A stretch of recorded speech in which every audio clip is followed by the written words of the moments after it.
Apa sajakah contoh pelaksanaan sila keempat dan kelima Pancasila?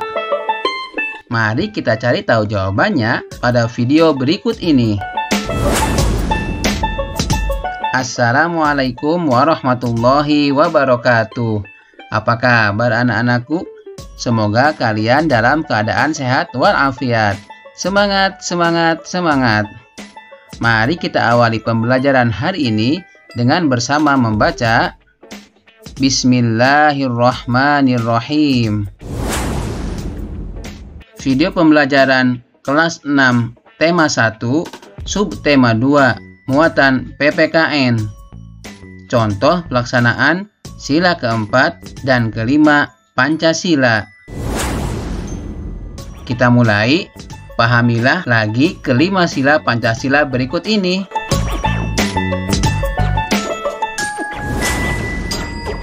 Kamu akan belajar penerapan sila keempat Pancasila.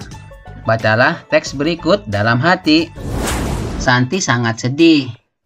Ayahnya baru saja bercerita bahwa penduduk setempat mengeluhkan keberadaan peternakan ayamnya. Mereka tidak tahan dengan bau yang berasal dari peternakan ayamnya. Santi bingung. Peternakan ayam Santi adalah peternakan keluarga. Usaha dari peternakan dapat menghidupi keluarga dan membiayai sekolahnya. Santi memiliki peternakan ayam petelur. Secara teratur, ia mengirimkan telur ayamnya ke pasar untuk disimpan di salah satu toko di sana. Santi tidak mau peternakan ayamnya digusur. Ia akan berusaha agar penduduk mau menerima keberadaan peternakannya. Apapun yang terjadi, Santi akan membela keluarganya agar peternakannya tetap beroperasi. Nah, anak-anakku, berdasarkan bacaan di atas, jawablah pertanyaan berikut terkait penerapan sila keempat dari Pancasila. Diskusikan jawabanmu bersama teman sekelas. Nomor 1. Apa pendapatmu tentang sikap Santi? Coba cocokkan jawabanmu dengan jawaban berikut ini. Sikap Santi dan keluarganya cukup beralasan karena peternakan itu dapat menghidupi keluarga dan membiayai sekolahnya. Namun, terganggunya warga sekitar dengan bau dari peternakan juga harus diperhatikan. Seharusnya, Santi dan keluarganya lebih mengutamakan kepentingan orang banyak daripada kepentingan pribadi. Nomor 2. Apa pendapatmu tentang sikap penduduk?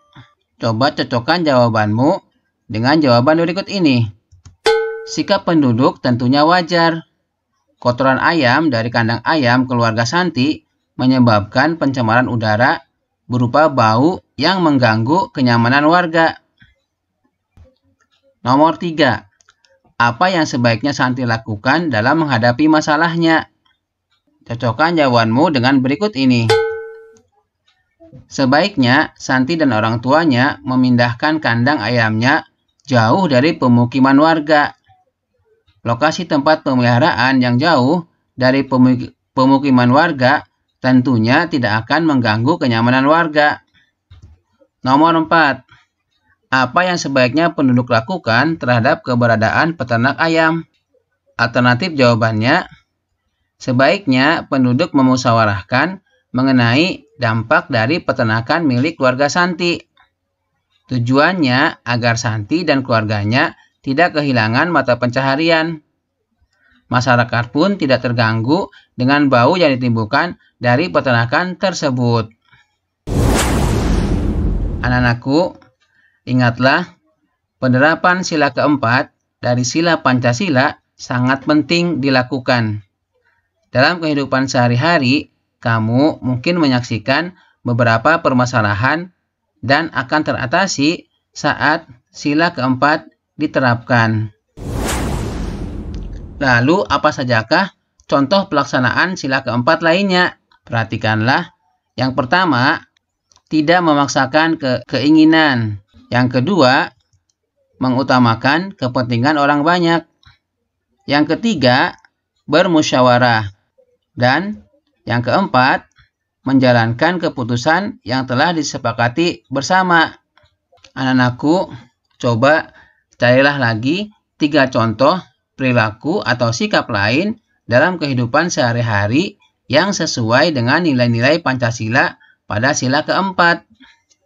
Jika kalian sudah mencoba menjawabnya, coba cocokkan jawaban kalian dengan jawaban berikut ini. Yang pertama, melakukan musyawarah. Contohnya, saat pemilihan ketua kelas.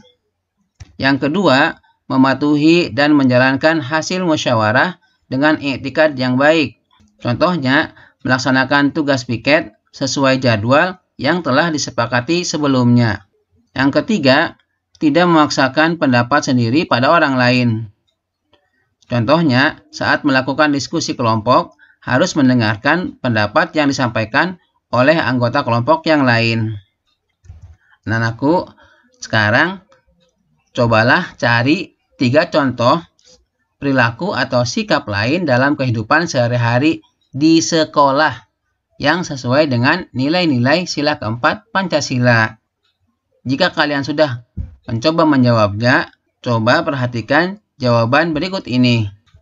Yang pertama, melakukan musyawarah saat hendak memilih ketua kelas. Yang kedua, mematuhi dan menjalankan hasil musyawarah dengan iktikad yang baik. Dan yang ketiga, tidak memaksakan pendapat sendiri pada orang lain.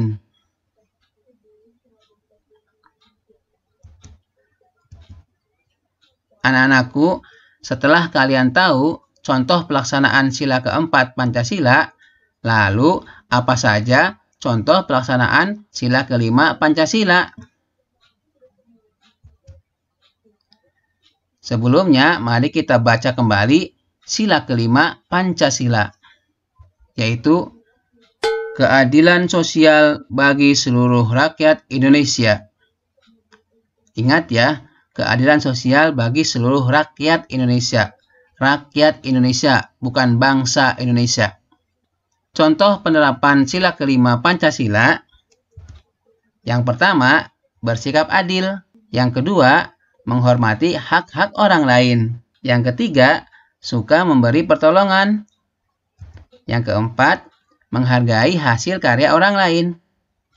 Yang kelima, tidak bergaya hidup mewah. Yang keenam, tidak merugikan kepentingan orang lain. Yang ketujuh, suka bekerja keras. Dan yang kedelapan, tidak suka boros. Berikutnya, cobalah kalian cari 3 contoh perilaku atau sikap dalam kehidupan sehari-hari yang sesuai dengan nilai-nilai sila kelima Pancasila. Setelah kalian berusaha mencoba mencari jawabannya, apakah sama dengan jawaban berikut ini? Yang pertama, bersikap adil, yaitu dengan menghargai semua teman, guru, dan semua pegawai-pegawai di sekolah. Yang kedua, menghormati hak-hak orang lain, yaitu dengan meminta izin sebelum meminjam barang milik teman atau orang lain. Yang ketiga, suka memberi pertolongan, yaitu dengan membantu teman yang kesulitan memahami pelajaran. Yang keempat, tidak boros, yang ditunjukkan dengan mengambil makanan secukupnya saja. Yang kelima, tidak bergaya hidup mewah, yaitu dengan menggunakan pakaian sesuai aturan sekolah. Yang keenam, tidak merugikan kepentingan orang lain, yaitu dengan mematuhi peraturan yang ada di sekolah. Dan yang ketujuh, suka bekerja keras, yang ditunjukkan dengan belajar rajin dan tekun.